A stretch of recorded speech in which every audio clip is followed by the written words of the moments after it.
Bismillahirrahmanirrahim. Assalamualaikum warahmatullahi taala wabarakatuh. Alhamdulillah, syukur kita kepada Allah Subhanahu wa taala kerana dengan izinnya, kerana dengan inayahnya, dengan taufik yang kita dapat juga hadir di dalam kelas walaupun dilakukan secara recording untuk minggu yang ke-6. Alhamdulillah. Jadi saya di sini sebagai wakil untuk permulaan untuk pembentangan berbagi di bawah tajuk jadual spesifikasi ujian ataupun JSU. Tapi yang pertama sekali lah, sebelum saya memperkenalkan diri, saya nak mengucapkan jutaan terima kasih kepada Dr. Rahimah yang mengajar bagi tajuk pentaksiran pembelajaran, dan juga saya ucapkan terima kasih kepada yang hadir pada pagi ini walaupun masing-masing sibuk dengan persiapan untuk menyambut Syawal yang akan tiba lagi 2 hari. Jadi insyaAllah, tapi kita tetap mengutamakan perkara yang lebih dituntut ataupun lebih diutamakan, iaitu hadirkan kelas. Jadi tanpa melengahkan masa, saya memperkenalkan diri saya. Nama diberi Ifan Ashraf bin Nur Azmi, nombor metrik 2212503, dan seterusnya akan diperkenalkan ahli kumpulan saya. Mereka akan masing-masing memperkenalkan diri mereka masing-masing lah pada slide seterusnya. Jadi kumpulan kami akan membentangkan tentang tajuk iaitu jadual spesifikasi ujian ataupun JSU. Tapi sebelum saya ingin membawa tajuk ini lebih mendalam, pernah atau tidak kita pernah mendengar istilah soalan-soalan yang mana kita rasa bila kita jawab soalan ni, ni soalan bahagian kefahaman. Bila kita jawab soalan ni, ini soalan bahagian penilaian, dia nak kasi kita faham, dia nak uji kefahaman kita, apa yang kita faham. Ataupun kita pernah tak biasa dengan soalan-soalan yang melibatkan untuk kita aplikasikan balik apa yang kita faham daripada pembelajaran, ataupun soalan-soalan yang melibatkan analisis. Biasa soalan-soalan macam analisis ni soalan sains dan sebagainya, soalan melibatkan kefahaman ni soalan bahasa Melayu. Tetapi soalan-soalan analisis pun ada dalam bahasa Melayu, dan soalan-soalan kefahaman pun ada juga dalam sains. Jadi soalan kategori ataupun konstruk yang melibatkan seperti soalan kefahaman, soalan yang suruh kita analisis, soalan yang suruh kita soalan yang suruh kita menilai, soalan yang berbentuk aplikasi, suruh kita mengaplikasikan apa yang kita faham, ini ada dalam sebuah subjek. Jadi itu yang dinamakan sebagai JSU ataupun jadual spesifikasi ujian. Jadi untuk lebih mendalam tentang topik berkaitan dengan JSU, untuk lebih kita faham, jadi saya akan serahkan kepada kawan-kawan saya. Sebelum itu kita akan tengok sedikit pengenalan berkaitan dengan JSU ni untuk kita menonton video yang berdurasi lebih kurang seminit. Jadi insyaAllah sama-sama kita saksikan.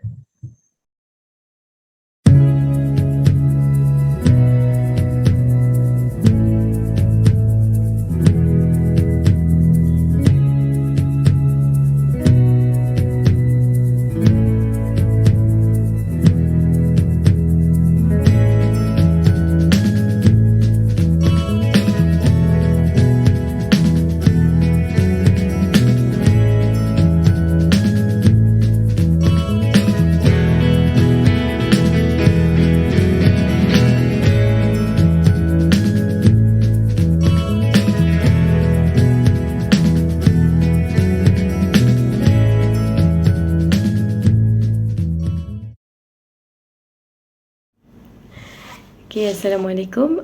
Saya Nur Nakia binti Muhammad Nazmi, nombor matrik 2212567. Baiklah, tadi kita dah sama-sama tengok video teaser berkenaan apa yang kita nak belajar pada hari ini. Jadi hasil pembelajaran yang pertama ialah kita akan memahami konsep ujian. Yang kedua, kita akan mengetahui peringkat pembinaan ujian. Yang ketiga, kita akan memahami asas pengubalan jadual spesifikasi ujian. Dan yang keempat, kita akan menjelaskan langkah-langkah pembinaan jadual spesifikasi ujian yang kita kenali sebagai JSU. Jadi tanpa saya buang-buang masa lagi, saya serahkan kepada kawan saya untuk konsep ujian. Assalamualaikum warahmatullahi wabarakatuh. Nama saya Nurul Husna binti Mahmud. Nombor matrik 2212514. Okey, baiklah, sebelum kita masuk kepada peringkat pembinaan ujian, saya akan terangkan sedikit berkenaan objektif ataupun tujuan mengapa suatu ujian itu dilakukan. Okey, di dalam bilik darjah terdapat 4 objektif utama mengapa suatu ujian itu dilaksanakan.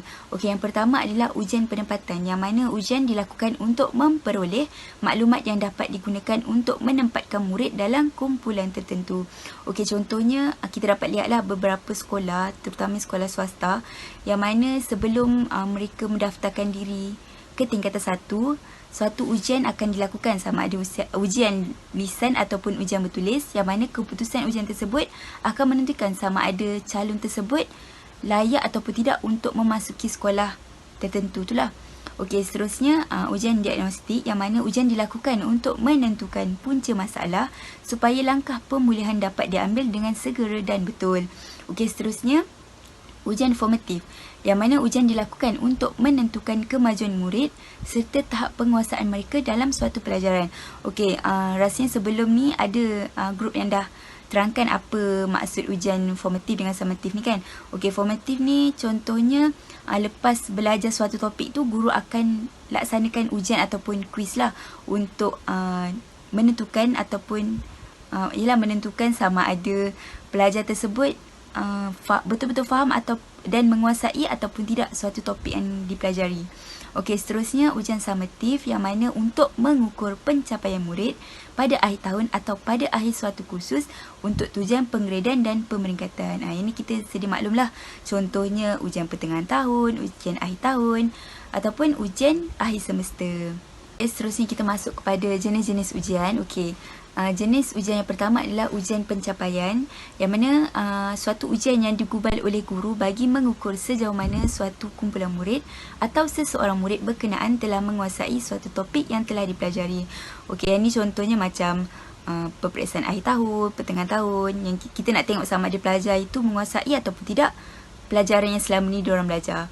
Okey, seterusnya ujian kecerdasan, yang mana ujian kecerdasan juga dikenali sebagai ujian mental, yang mana ujian ini cuba untuk mengukur perbezaan di antara individu.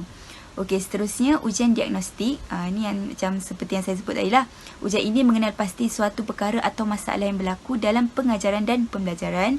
Seterusnya ia akan menentukan punca-punca yang menyebabkan masalah berkenaan berlaku. Okey, seterusnya ujian bakat. Okey, yang mana ujian bakat ini berkait dengan aktiviti membuat telahan ke atas salun.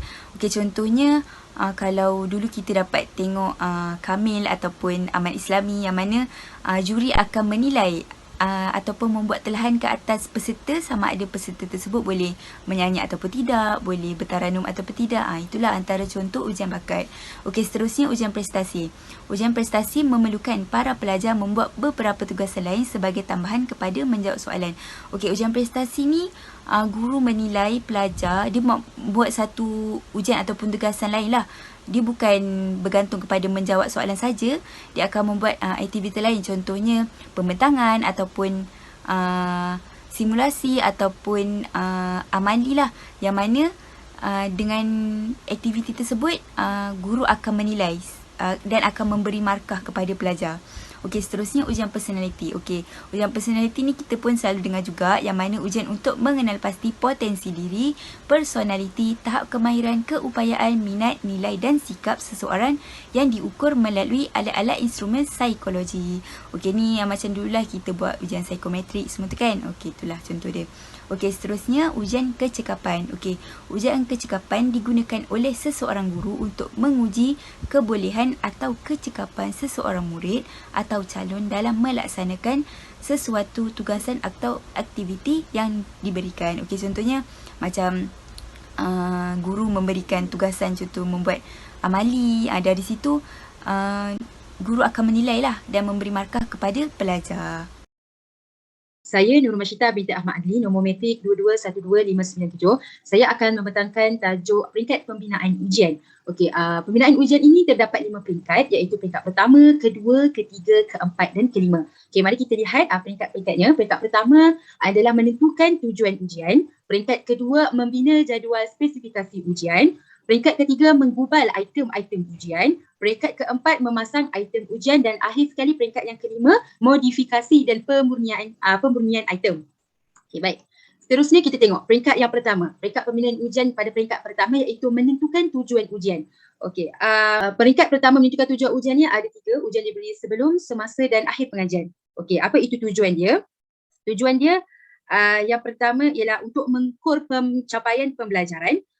Yang kedua adalah untuk maklum balas kemajuan murid. Yang ketiga mendiagnosis murid, menguji pengetahuan yang sedia ada, maksudnya menguji pengetahuan murid yang sedia ada dan pencapaian hasil kepada pembelajaran murid. Okey, ujian diberi sebelum ini adalah menentukan sama ada murid itu mempunyai pengetahuan yang sedia ada. Itu ujian yang diberikan sebelum. Okey, apa ujian yang diberi semasa? Iaitu untuk memantau kemajuan pembelajaran dan mengesan kesilapan murid lah. Dan akhir sekali untuk mengukur pencapaian hasil pembelajaran dan standard prestasi yang dicapai oleh murid. Itu ialah peringkat pertama, menentukan tujuan ujian. Okey, mari kita lihat peringkat yang kedua, iaitu membina jadual spesifikasi ujian yang dipanggil GSU. Okey, apa itu membina jadual spesifikasi ujian? Okey, membina jadual spesifikasi ujian ini adalah untuk memastikan kesahihan dan kebolehpercayaan ujian dari segi persempelan item yang relevan kandungan. Yang kedua, memastikan kesukaran, jenis dan jumlah item dalam ujian tersebut. Itu adalah membina jadual spesifikasi ujian yang mana akan diterangkan oleh kawan saya nantilah tentang GSU. Okey, seterusnya kita pergi kepada peringkat ketiga. Okey, pada peringkat ketiga pula dalam pembinaan ujian ini adalah menggubal item-item ujian. Okey, di mana item-item tersebut perlulah dibina mengikut topik-topik dan aras kesukaran yang ditetapkan dalam jadual spesifikasi ujian itu, JSU. Skema di situ kita boleh mengubah item ni, item ujian ni. Ada pertama skema penskoran perlu dibina. Maksudnya skema perlu dibina untuk kita mengubah item ujian. Lepas tu yang kedua, item tersebut perlu mengikut topik dan aras kesukaran yang ditetapkan dalam JSU. Okay, di sini apa yang boleh kita fahami, item dalam ujian tersebut hendaklah mengikut topik. Kalau topik fiqh, apa yang pertama? Contoh subjek taharah, kedua apa-apa. Okay, lepas tu dan aras kesukaran yang ditetapkan dalam JSU. Aras kesukaran ni kita perlu mengikut susunan lah. Maksudnya dalam item tersebut kita perlu susun aras rendah dahulu, sederhana barulah sukar. Okay, yang ketiga yang boleh kita tahu adalah menggubal item ujian ini adalah peringkat membina item berdasarkan JSU yang telah digubal. Maksudnya berdasarkan JSU yang telah ditetapkan. Terhadap jadual spesifikasi ujian tersebut, apa yang kita tetapkan dalam membina item. Peringkat membina item berdasarkan JSU yang telah digubal. Okay, itu ialah menggubal item ujian lah. Okay, pada peringkat yang keempat adalah memasang item ujian. Apa itu memasang item ujian? Okay. Memasang item ujian ini, ia perlulah mematuhi aspek seperti aras kesukaran, kategori item, jenis item dan format ujian. Itu perlu ada. Okey, atur item dengan sesuai. Maksudnya susun item tersebut mengikut susunan yang sepatutnya, yang sesuai. Di mana yang pertama, semua item daripada jenis yang sama perlu diletakkan bersama. Maksudnya item daripada jenis yang sama. Maksudnya kalau objektif macam tu. Yang kedua, letak item kategori aras rendah dahulu. Maksudnya item ujian tu perlulah diletakkan susun mengikut aras rendah, sederhana barulah sukar. Okey, yang ketiga, item yang mencapai hasil pembelajaran rendah didahulukan dalam kelompok jenis item. Itu yang ketiga. Yang keempat, item yang memerlukan masa yang panjang ditadbirkan secara berasingan. Maksudnya kalau item ujian itu mengambil masa dalam sejam, dia perlu asingkan. Berapa minit yang perlu dijawab lah. Contohnya macam item esei terbuka. Kalau esei tu dia mengambil masa yang panjang, perlu diasingkan dengan item yang mengambil masa yang pendek untuk dijawab. Itu adalah menggubal item-item ujian ataupun disebut sebagai memasang item ujian. Okay, kalau kita tengok pada slide ni, dia ada mengikut sebelum, semasa dan akhir. Sebelum memasang item ujian tu, guru perlu apa? Perlu menyemak semula setiap item sama ada mengikut JSU ataupun tidak. Item ujian ini perlu disemak oleh guru lah mengikut JSU. Lepas tu aras kesukaran yang sesuai. Tak boleh tiba-tiba aras tinggi terus. Maksudnya aras rendah dulu, sederhana barulah tinggi. Okay, semasa memasang item ujian, semasa guru perlu mengatur item daripada jenis yang sama. Maksudnya kalau objektif saja. Bulat dulu macam tu. Maksudnya aneka pilihan lah. Aras, lepas tu kemudian aras rendah. Maksudnya tidak perlu berfikir kebat Kibat dulu, lepas tu tiba-tiba rendah balik. Dia kena mengikut susunan aras rendah dulu baru tinggi. Okay, akhir sekali guru perlu memberikan ruangan yang secukupnya lah pada setiap muka surat untuk memastikan dan pastikan nombor item itu berurutan. Maksudnya nombor 1, 2, 3, 4 sampai 40. Kalau ada 40 soalan sampai 40 soalan. Tak boleh 1 tiba-tiba 4, tak boleh. Mesti item itu disusun secara berurutan. Dan simpan semua bahagian satu item itu pada muka surat yang sama. Okay, itu pada peringkat yang keempat. Okay, kita lihat kepada peringkat yang terakhir iaitu peringkat kelima, modifikasi ataupun modify, mengubah dan pemurnian item. Apa yang dimaksudkan dengan modifikasi dan memurnikan item ujian ini?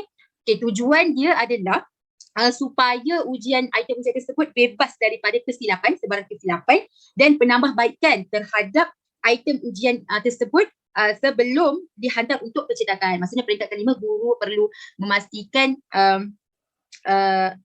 item ujian tersebut, maksudnya ujian tersebut bebas daripada kesilapan, maksudnya tiada kesilapan dan boleh untuk memurnikan item sekiranya terdapat kekurangan. Maksudnya penyemakan dan pemurnian agar ujian itu bebas dari kesilapan dan penambahbaikan terhadap ujian sebelum dihantar untuk percetakan.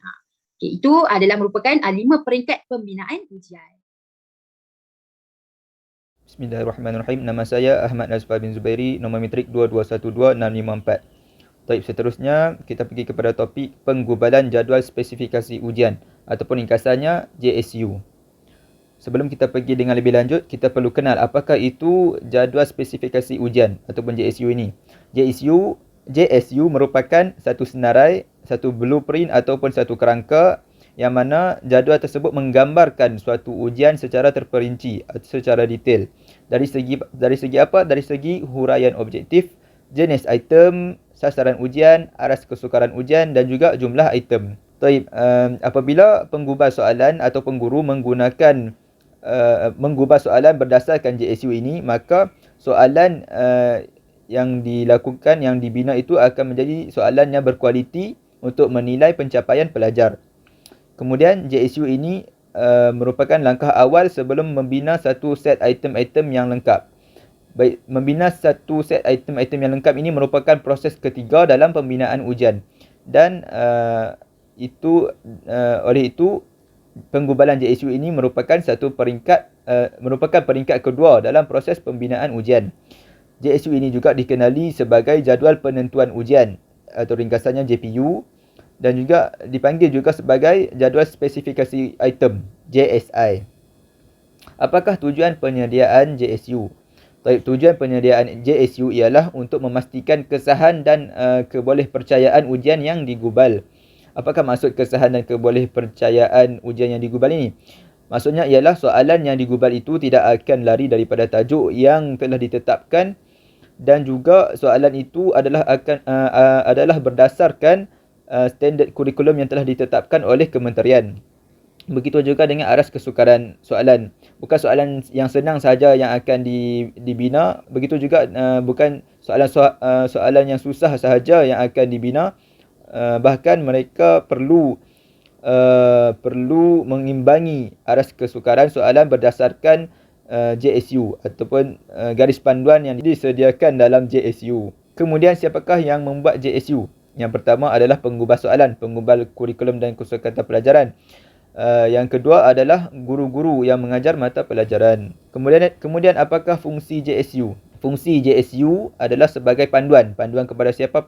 Panduan kepada penggubal soalan dan juga guru mata pelajaran. Dan juga JSU ini juga boleh digunakan sebagai panduan kepada penggubal soalan yang lain. Kemudian fungsi JSU adalah untuk menentukan bidang dan objektif. Jika kita lihat jadual spesifikasi ujian, kita akan lihat bidang-bidang itu dibahagikan. Contoh, pendidikan Islam dibahagikan dari segi bidang akidah, fiqh, hadis, Al-Quran dan sebagainya. Kemudian fungsi JSU adalah untuk menentukan bidang dan pemberatan ujian yang seimbang. Maksudnya kita sebagai penggubal tidak akan membawa masuk topik yang bidang yang sama sahaja. Contoh, pendidikan Islam, penggubal soalan membawa masuk soalan yang jenis bidang akidah sahaja tanpa membawa masuk soalan berkaitan bidang hadis. Apabila adanya garis panduan ataupun JSU ini, maka mereka akan mengimbangi bidang-bidang yang akan dibina sebagai soalan. Kemudian fungsi JSU adalah untuk menentukan bilangan dan menyelaraskan aras. Taib, aras ini aras kepayahan, aras kesukaran. Soalan ini ditentukan oleh taksonomi Bloom. Taib, kemudian membuat perbandingan antara ujian dengan ujian yang lain. Kemudian fungsi JSU juga adalah apabila adanya JSU, maka ujian tidak dibina secara sembarangan. Jadi guru-guru ataupun penggubah soalan tidak boleh membina soalan mengikut kehendak mereka. Contoh, seorang guru ini dia nak masukkan soalan yang jenis kebat sahaja, yang aras tinggi sahaja tanpa memasukkan soalan yang jenis aras rendah dan juga aras sederhana. Maka soalan yang dihasilkan itu, item soalan itu adalah dianggap tidak sah dan juga tidak boleh kepercayaan. Maka adanya satu garis panduan adalah untuk memastikan soalan ataupun item yang dibina itu adalah sah dan menjadikan soalan itu relevan, yang mana mengikut sukatan ataupun silibus dan juga mengikut objektif pelajaran. Assalamualaikum warahmatullahi wabarakatuh. Terima kasih kepada saudara Azfar di atas perkongsian sebentar tadi. Seterusnya saya akan pergi kepada poin-poin yang akan saya bincangkan. Sebelum itu, saya berperkenalkan diri saya. Nama saya Muhammad Azlan Khushairi bin Muhammad, nombor metrik 22125339 daripada kumpulan 8. Dan tidak memuasa, saya akan meneruskan pembincangan saya, iaitu apa itu kepentingan jadual spesifikasi ujian. Terdapat 11 kepentingannya adalah yang pertama, untuk mengelakkan ujian ini dibina secara sembarangan. Seterusnya, ia juga memastikan kesahan isi kandungan sesuatu ujian dijamin. Seterusnya, ia juga menimbulkan rasa kepentingan topik dan aras pengiraan. Seterusnya, untuk menentukan pertimbangan antara topik dengan aras ujian, aras yang diuji. Di samping itu, ia juga adalah memastikan kertas ujian digubal secara sistematik. Seterusnya, ia juga memberi panduan kepada penggubal untuk membentuk format ujian dan memberi panduan untuk membentuk soalan. Seterusnya, ia juga memastikan kesahan persempelan sukatan pelajaran terjamin. Di samping itu, ia menstabilkan aras kesukaran ujian dari tahun ke tahun. Seterusnya, ia juga mengambil kira bilangan masa yang diperuntukkan untuk satu topik, dan yang terakhir adalah untuk membandingkan satu ujian dengan ujian yang lain. Seterusnya, apa itu konstruk? Konstruk ini adalah satu elemen yang terpenting dalam JSU. Ia adalah suatu aspek yang ingin dibangunkan dalam diri pelajar melalui kurikulum dan keberkesanan pelaksanaan kurikulum. Terdapat 3 elemen penting dalam konstruk, iaitu yang pertama adalah pengetahuan, yang kedua adalah pemahaman, dan yang ketiga adalah kemahiran. Dalam JSU, konstruk ini juga merangkumi aras, iaitu aras rendah mewakili pengetahuan, aras sederhana juga pula mewakili kepada pemahaman, dan aras tinggi mewakili kepada kemahiran. Di mana wajaran konstruktif untuk membuat soalan adalah pada aras rendah, iaitu wajaran sebanyak 50%, aras sederhana yang mewakili pemahaman pada wajaran 30%, dan aras tinggi pula adalah iaitu di bawah konstruk kemahiran mewakili 20% sahaja. Okey, jadi sampai di sini saja perkongsian saya. Seterusnya saya akan memberi laluan kepada sahabat saya yang lain untuk meneruskan pembincangan. Terima kasih. Baiklah, seterusnya saya Nurul Afika binti Abdul Hamid, nombor metrik 2212505, akan meneruskan pembincangan tentang langkah-langkah pembinaan jadual spesifikasi ujian. Terdapat 4 langkah atau cara yang perlu dijadikan panduan semasa membina jadual spesifikasi ujian ini. Okey, langkah yang pertama adalah mengkaji sukatan pelajar, yang kedua menganalisis objektif pengajaran, yang ketiga menentukan jenis soalan yang sesuai, dan yang keempat adalah menentukan bilangan soalan. Seterusnya, kita pergi kepada penerangan untuk langkah pertama, pembinaan JSU. Langkah yang pertama dalam pembinaan JSU adalah mengkaji sukatan pelajaran. Kenapa perlu mengkaji pelajaran tersebut? Kerana untuk memperoleh maklumat yang menyeluruh tentang kurikulum yang telah dibina. Maksudnya di sini adalah untuk memastikan maklumat tentang pembelajaran yang akan diajar adalah tepat, betul, dan bersesuaian. Kandungan sukatan pelajaran perlu dianalisis untuk menentukan kepentingan tiap-tiap tajuk kandungannya. Antara aspek yang dikaji ialah skop dan kedalaman pengajaran bagi sesuatu tajuk, pendekatan yang telah diambil oleh guru dalam pengajaran sesuatu tajuk, dan kepentingan bandingan di antara satu tajuk dengan tajuk-tajuk lain juga diambil kira. Sukatan pelajaran perlu untuk dianalisis untuk melihat sejauh mana kompleksiti sesuatu tajuk dan masa pengajaran yang diperuntukkan bagi sesuatu tajuk untuk dijelaskan. Terusnya, kita pergi kepada langkah yang kedua, pembinaan JSU. Langkah yang kedua adalah menganalisis objektif pengajaran. Objektif pengajaran ini dianalisis untuk menentukan pelajaran, pengetahuan, dan kemahiran yang perlu diuji. Analisis objektif pengajaran ini juga untuk menentukan tahap kesukaran mana yang perlu diuji. Lazimnya, aras pengetahuan dan kemahiran diasaskan kepada pembahagian yang dibuat oleh Bloom dan rakan-rakannya dalam kajian mereka. Maklumat-maklumat di atas adalah penting kepada penggubalan kertas ujian dan pembinaan soalan ujian. Kenapa ianya penting? Ia penting kerana untuk menentukan jenis dan bilangan soalan ujian yang perlu dibina.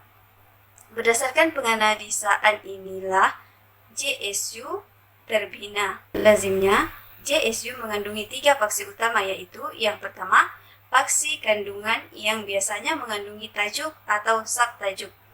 Paksi kedua adalah paksi kemahiran yang biasanya mengandungi aras kemahiran, dan paksi yang ketiga adalah paksi wajaran yang mengandungi peratus pemberatan atau kesukaran setiap tajuk dan bilangan soalan. Baiklah, seterusnya adalah langkah yang ketiga, iaitu kita menentukan jenis soalan yang sesuai untuk murid, kan. Jadi setelah tadi kita dah tentukan domain objektif pengajaran dan peringkat objektif pengajaran, jadi kita akan dapat menggubal ataupun membuat soalan berdasarkan mengikut tajuk ataupun peringkat ataupun aras kemahiran sesuatu murid.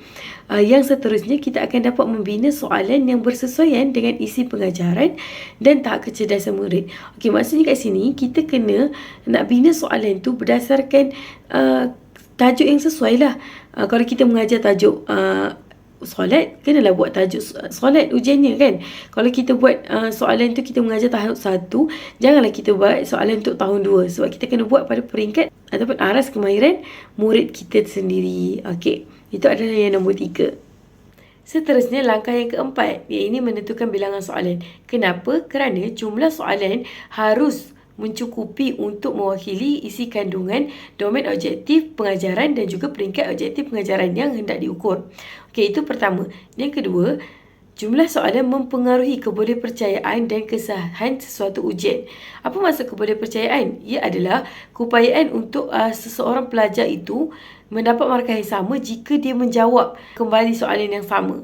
Dan kesahihan pula adalah keupayaan untuk mengukur sesuatu soalan berdasarkan apa yang digariskan. Okey, dan selain daripada itu, jumlah soalan juga perlu mengambil kira dari sudut masa ujian, jenis soalan, kesukaran ujian, kan. Yang mana ia bergantung pada objektif pengajaran, panjang soalan, kemampuan bahasa murid dan juga lain-lain. Jadi itu adalah 4 langkah pembinaan jadual spesifikasi ujian, iaitu JSU. Dan seterusnya adalah contoh JSU. Okey, kita boleh tengok dia dalam keadaan kotak macam ni. Okey, baiklah. Kita dah sampai ke masa untuk main. Okey, tadi kita dah habis mendengar penjelasan daripada sahabat saya daripada konsep ujian, peringkat pembinaan ujian, asal penggubalan JSU sehinggalah langkah pembinaan JSU.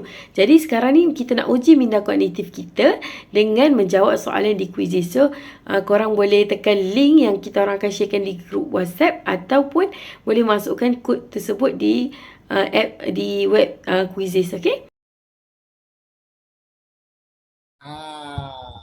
Sabar sebentar. Sekejap, sabar dulu. Jangan tutup dulu. Jangan terus tidur dulu. Sabar. Kita dah masuk ke bahagian penghujung.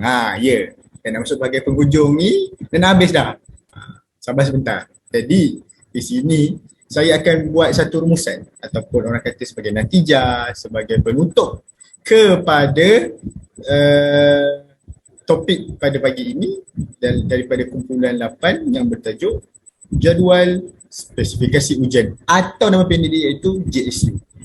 Jadi kesimpulannya dalam penilaian JSU ni sangat memakai peranan yang penting. Ini kerana apa? Kerana nak penghasilan pengumpulan soalan tersebut. Jadi adanya JSU ni dia lebih sistematik. Individu yang terkait dengan ujian ni seperti calon yang mengambil ujian, pendidik seperti kita, guru dan ibu bapa kepada calon tersebut mempunyai hak untuk menolak sesuatu ujian tersebut jika diragukan kesahannya, jika diragukan kesahihannya soalan ataupun penilaian pentaksiran tersebut kepada anak ibu bapa tersebut ataupun calon tersebut ataupun kita sebagai seorang guru perlu untuk kita rasa ragu-ragu bila berkenaan dengan pentaksiran ujian tersebut tidak mengikut justifikasi ataupun berlandaskan kepada JSU ini. Jadi justru data-data yang terhasil daripada ujian sedemikian tidak layak diguna pakai untuk tujuan pemilihan, pengkelasan atau pembimbingan. Jadi tak kisah dalam apa bentuk soalan, ujian, pentaksiran, penilaian dan sebagainya kepada pelajar, tidak wajar sama sekali data tersebut untuk dihasilkan kerana tidak mengikut JSU yang telah ditetapkan. Jadi sebagai konklusi ataupun sebagai natijah dia, sebagai kesimpulan, penekanan yang wajar terhadap objektif pembelajaran dan prosedur penilaian perlu dititik beratkan. Jadi benda ini bukan sahaja dalam penghasilan soalan ataupun penghasilan pentaksiran dan sebagainya, namun dalam banyak perkara di dunia ini perlu ada prosedur, perlu bersistematik untuk nampak kita ni lebih beribawa, berintegriti dan ada orang kata nampak kita punya penghasilan yang lebih kemas dan lebih tersusun. Jadi sekian saja daripada saya, wakil untuk penutup bagi pembentangan pada pagi ini daripada kumpulan 8. Jadi dengan itu saya akhiri pembentangan saya pada pagi ini dengan wabillahi taufiq wal hidayah. Wassalamualaikum warahmatullahi wabarakatuh.